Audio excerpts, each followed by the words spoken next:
Nous lisons donc Néhémie 13, le verset 19 à 20. Et il arriva que lorsque les portes de Jérusalem commencèrent à être dans l'ombre avant, donc, écoutez bien ici, avant le sabbat, le Shabbat, je commandai qu'on fermât les portes, et je commandai qu'on ne les ouvrît point jusqu'après le Shabbat, le sabbat. Et je plaçai de mes jeunes hommes aux portes, afin qu'aucun fardeau ne fût introduit le jour du Shabbat, le sabbat. Verset 20. Et les marchands et les vendeurs de toutes sortes de marchandises passèrent la nuit hors de Jérusalem, une et deux fois. Et je les admonestai et leur dis. Ici, au verset 20, on nous indique que les marchands passaient une nuit ou deux nuits en dehors de la ville de Jérusalem. Est-ce que ça ne semble pas étrange, cette déclaration? Pourquoi une ou deux nuits? Voilà l'explication. Nous savons que à l'époque, toutes les villes étaient barricadées et avaient les portes d'entrée des villes. Et chaque ville, chaque porte, les portes des villes fermaient le soir au coucher du soleil et ouvraient à nouveau le matin au lever du soleil. C'était comme ça à l'époque. Ici, Néhémie nous dit qu'il y a des marchands qui passaient une ou deux nuits en dehors de la ville. Ça paraît illogique. Pas si illogique que cela. Puisque le Shabbat commence au lever du soleil et se termine au coucher du soleil, les gens qui étaient arrivés la veille du Shabbat, donc en soirée, le jour du Shabbat, les portes restaient fermées. Vous avez donc déjà passé une nuit, la veille du Shabbat, la veille de la nuit du Shabbat jusqu'au jour du Shabbat le matin, ça faisait une nuit. Le jour du Shabbat, les portes ne s'ouvraient pas le matin. Le soir, naturellement, elles restaient fermées, puisque le soir, de toute façon, on fermait les portes. Le lendemain du Shabbat, le matin, les portes ouvraient. Ça faisait donc la deuxième nuit, la nuit qui suit immédiatement le Shabbat. Ils étaient à nouveau à l'extérieur de la ville. C'était la deuxième nuit. Et le lendemain du Shabbat, le matin, les portes ouvraient et les marchands pouvaient entrer dans la ville. Voilà pourquoi on parle de une ou deux nuits. Les marchands qui arrivaient le jour du Shabbat passaient une seule nuit, mais les marchands qui arrivaient la veille du Shabbat passaient deux nuits. Ceci nous indique clairement que le Shabbat commence le matin et se termine la nuit. Il commence donc au lever du soleil et se termine au coucher du soleil. Nous avons lu trois versets qui le prouvent.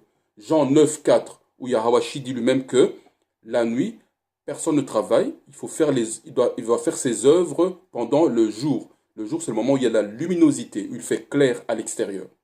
Nous avons également lu Exode 16, 23, 25, où Moïse dit au peuple que le lendemain matin, Marach, le lendemain matin, c'est le Shabbat, donc au lever du soleil, au moment où la nuit cesse, les ténèbres cessent et la luminosité commence. À ce moment précis, on appelle cela l'aube. C'est le début du Shabbat.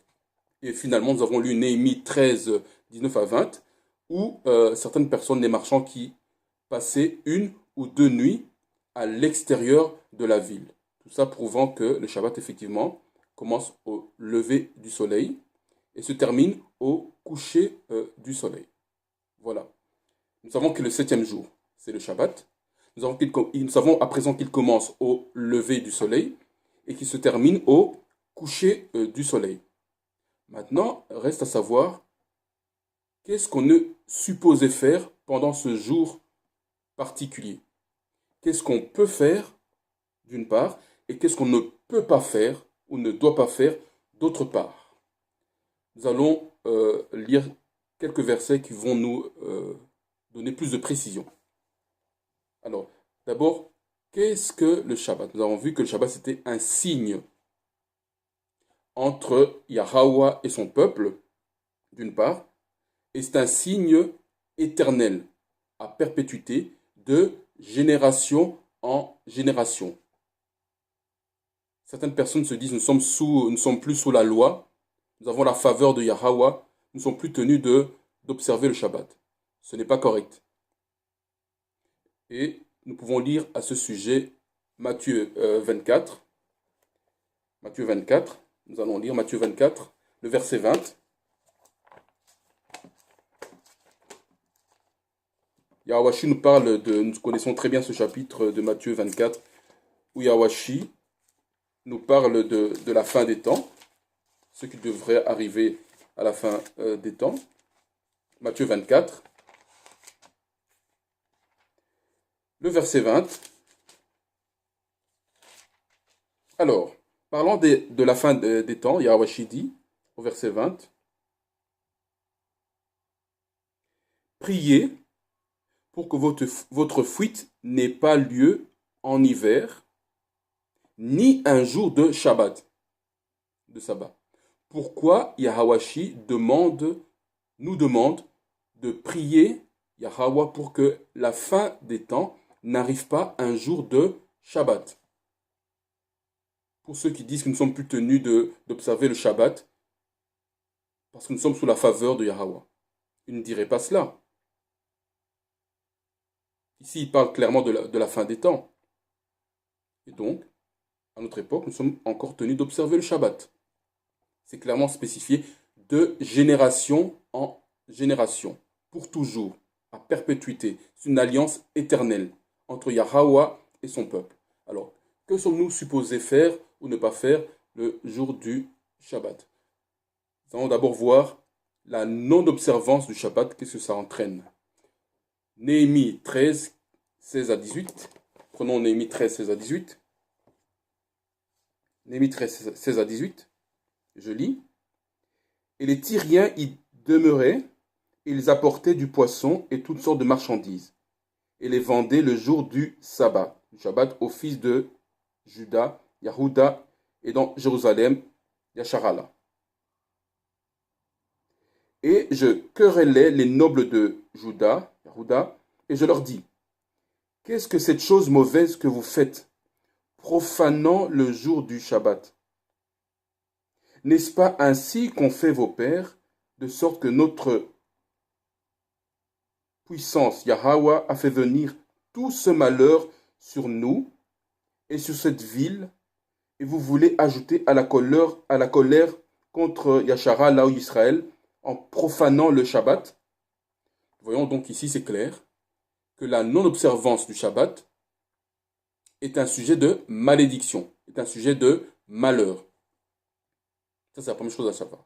Ne pas observer le Shabbat est un sujet de malheur ou de malédiction. Alors, Exode 31, 14. Exode 31, 14.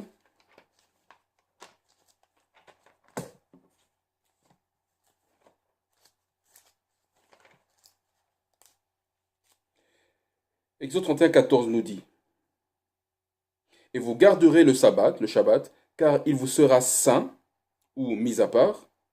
Celui qui le profanera sera certainement mis à mort. Imaginez-vous.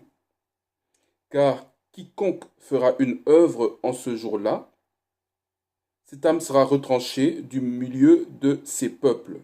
On voit qu'à l'époque, c'est un sujet de mort, la non-observance du Shabbat. Pourquoi? Parce que c'est un jour spécial. C'est un jour mis à part. C'est ça que veut dire le mot, c'est un jour saint. Car il vous sera saint. Bien, Kadosh en hébreu, ça veut dire mis à part, spécial. Ce n'est pas un jour comme les autres. La non-observance à l'époque pouvait entraîner la mort. La non-observance entraîne aussi, c'est un sujet de malheur. Il y a donc tout intérêt à être obéissant envers Yahweh et à observer le Shabbat. Alors, qu'est-ce qu'on peut faire le jour du Shabbat? Nous allons lire Exode 20, 10.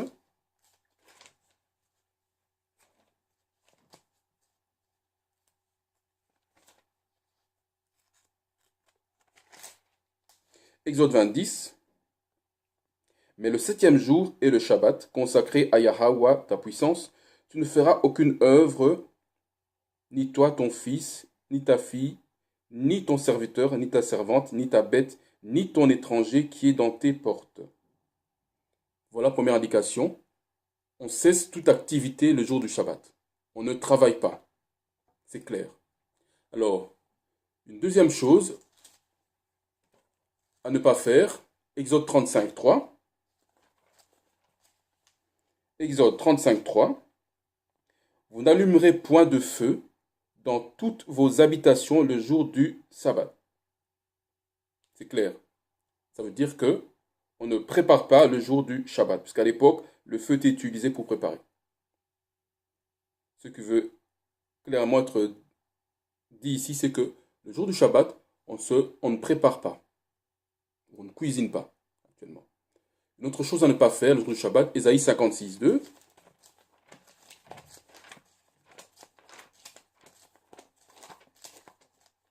Ésaïe 56, 2. Alors, bienheureux l'homme qui fait cela, et le fils de l'homme qui le tient ferme, qui garde le sabbat, pour ne pas le profaner, et qui garde sa main de faire aucun mal. On évite de faire le mal, le jour du Shabbat. Évidemment, nous qui avons la Torah, nous ne pratiquons pas le péché, nous ne pratiquons pas le mal, mais c'est d'autant plus important en ce jour spécial de Shabbat. On ne fait pas le mal. Alors on continue. Amos 8, 5. Amos 8, 5 nous dit: quand sera passée la nouvelle lune, pour que nous vendions du blé, et le sabbat, pour que nous ouvrions nos greniers, faisant l'épha petit et le cycle grand, et le falsifiant la balance pour frauder, etc. Ici, on parle de vendre. Donc, le jour du Shabbat, on ne vend pas, et si on ne vend pas, on n'achète pas non plus. Cela va de soi. Pas vendre ni acheter. Exode 16, 27 à 28. Exode 16, 27 à 28.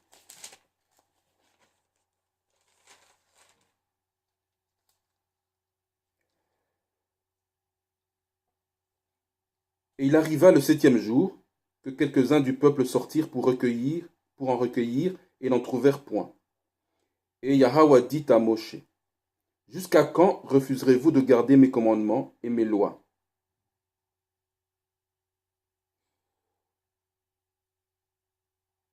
Je vérifie si c'est bien le bon passage. Oui, c'est bien. 26, 27 à 16, 27 à 28. Donc ici, ce qui était reproché au peuple, c'est qu'ils sont sortis pour cueillir dans les champs. Et donc, ici, le jour du Shabbat, on évite les sorties. Si on peut ne pas sortir, ça demeure, on évite de sortir. Bien sûr, certains diront: oui, mais le jour du Shabbat, Yahweh a été prêché au temple. Mais c'est pas une sortie, ça. C'est pas une sortie pour s'amuser. Il était au temple pour prier, pour prêcher. C'est autre chose. Ici, on parle de sortir pour faire des choses qui ne sont pas directement liées à Yahweh. On évite de le faire. Et je tiens aussi à préciser ici que on évite de sortir selon, comment je vais expliquer cela, dans la mesure de ses possibilités. Je prends un exemple. Imaginons un médecin qui est à la maison, qui est appelé à sortir. À ce moment-là, l'objectif c'est sauver la vie. Évidemment qu'il sortira pour aller à l'hôpital.